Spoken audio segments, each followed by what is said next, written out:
And when the big concerns land on us and when the smaller concerns stack up, we ask the question that will never be fully answered until we are in eternity, but it doesn't keep us from asking it. Do you know what that one little question is? Why? Why? Why this? Why now? Why me? But that sentence about King Uzziah dying, that wasn't the whole sentence. I only read part of it for you. There was more to it. The full sentence reads, "It was in the year King Uzziah died that I saw the Lord."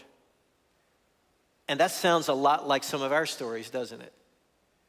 Because I've heard enough of your stories to know that some of you have seen the Lord most clearly in some of your most challenging times.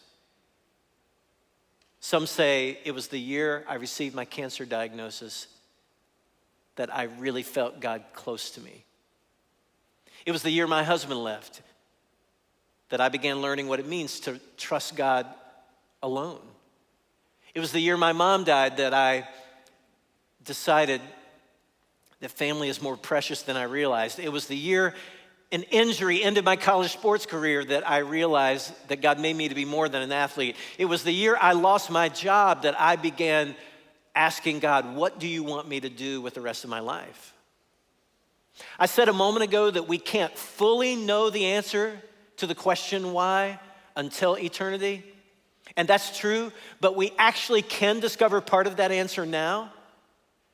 Tragedy reminds us where our trust should be. If we put our trust in the trend line of up and to the right when things are going well, what inevitably happens? The market tumbles, the opportunity dries up, the king dies. We learn again that we are not in control and that life refuses to always go up and to the right for anyone. That happens for no one. But when tragedies and trials cause us to seek the Lord, to look for the Lord, to see the Lord more clearly than we have, that is a pretty good reason for God to allow tragedy and trial into our lives, isn't it?